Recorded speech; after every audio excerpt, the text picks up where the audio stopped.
Lunes 8 de abril del 2013.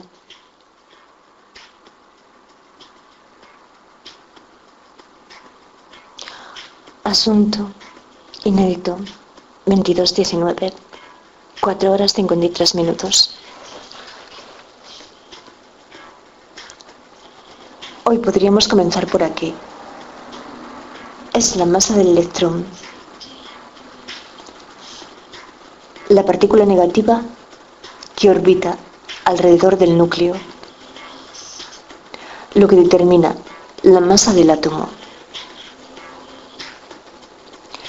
Esto es lo que asegura John Ellis, pero nosotros tuvimos la prudencia de reducir el carácter absoluto a un simple átomo de hidrógeno, e hidrógeno y no tritio o deuterio, que son isótopos del hidrógeno, que tienen el mismo número atómico, 1, pero distinto número másico, lo que quiere decir que sus núcleos quedan determinados no por el número de protones, sino también por el número de neutrones. Y los protones y los neutrones se componen de quarks, pero quarks, neutrinos y electrones son partículas de materia, es decir, fermiones. Cuando lo que la física teórica denomina DNA cósmico, aquello que contiene toda la información necesaria para crear toda la materia visible del universo que Gustavo Bueno equipara a Dios, en cuanto asegura abiertamente que no existe, es decir, no al margen de un sistema como su materialismo filosófico, que alguno podría comportarse verdaderamente como una entidad del espacio antropológico, circular, pensando por él, y ser del pueblo de Gustavo y decir, pues si lo dice Gustavo, apaga y vámonos, el universo no existe, cuando lo que la física teórica denomina DNA cósmico se compone de partículas de materia, los ya mencionados fermiones, y partículas de fuerza, o bosones, que estamos pensando a Hegel y el fenómeno que se le aparece a la conciencia, que Hegel nos propone como un término medio, el término medio de un silogismo. Porque ayer tratábamos de las fuerzas, y Hegel prefiere, a partir de este punto, llamar silogismo al objeto. Y estas fuerzas, recordémoslo, era una y distinta, en cuanto a un movimiento de exteriorización y un replegarse sobre sí misma. Y lo que propone la teoría del origen de la masa es la existencia de un bosón, una partícula de fuerza, que es el bosón de Higgs, y teoría que predice que en el espacio vacío hay energía oscura, porque todo es un campo, el campo de Higgs, compuesto en su totalidad por los bosones de Higgs, que entonces podemos imaginarnos de nuevo a nuestro átomo, e imaginarnos que ese carácter absoluto se encuentra siempre en el campo de Higgs, y que se dice, contemplando entre comillas fenomenológicas, el carácter absoluto, que está medio vacío por dentro. Es decir, que ese medio vacío entre comillas fenomenológicas, es encontrarse sus quarks en el campo de Higgs, y es encontrarse ese único electrón desplazándose por su orbital en torno al núcleo en el campo de Higgs, con el que interactúa. Y como a este electrón le cuesta un poco desplazarse por él, deja una señal a su paso. Y esta descripción de este comportamiento es la que le confiere la masa. Porque hay otras partículas, otros bosones, que debido a su velocidad de desplazamiento no interactúan con el campo de Higgs. Y por eso se dice que son ligeras y que no tienen masa. Que en el caso de cada fuerza hay una partícula que, tratándose de la luz, es el fotón, otra el gluón en el caso de la fuerza nuclear fuerte, para que lo entendamos.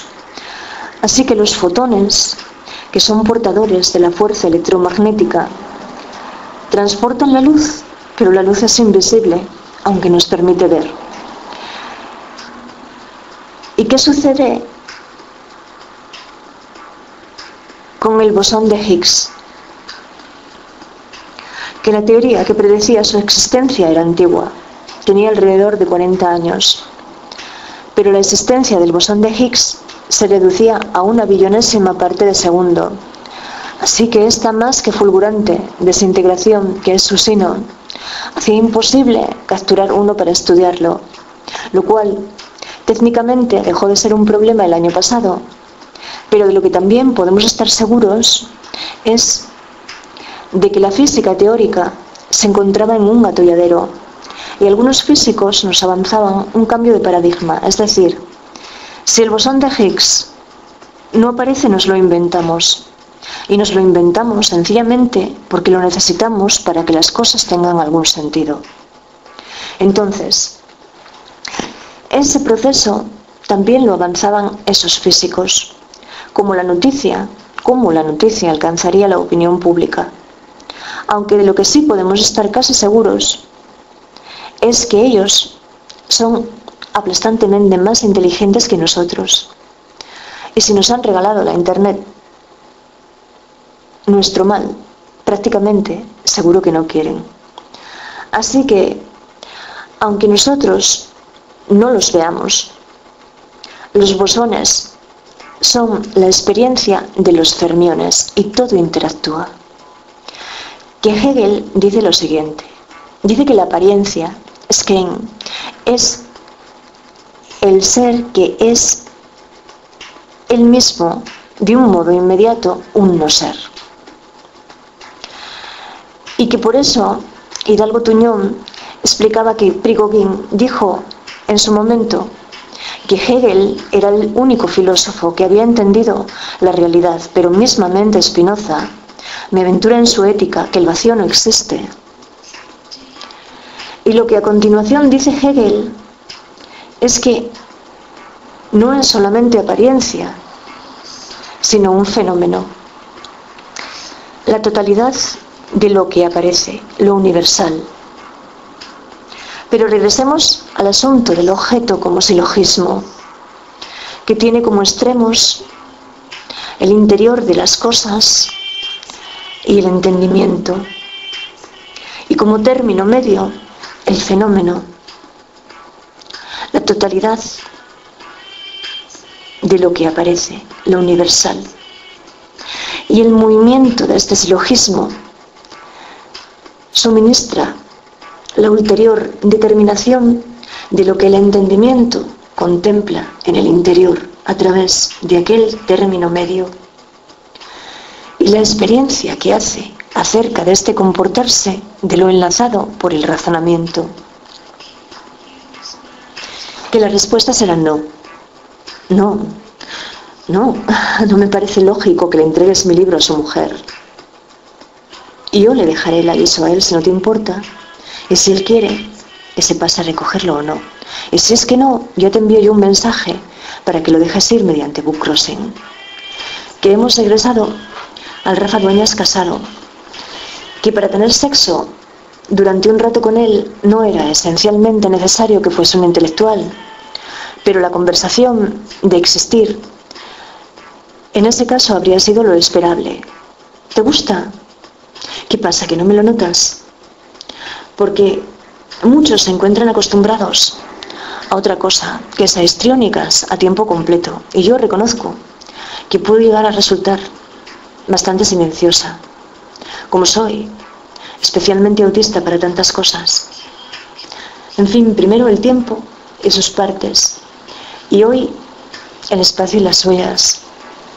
Que un silogismo es una forma de razonamiento deductivo que consta de dos proposiciones o premisas y otra como conclusión, siendo la última necesariamente deductiva de la primera, y que el introductor del silogismo fue Aristóteles, en su obra lógica, El Organón, que se compone de sus libros conocidos como primeros analíticos. Te deseo un buen día, querido profesor. Yo sé que el mío resultará pasado por agua. Hace frío y no deja de llover, mismamente como el año pasado por abril.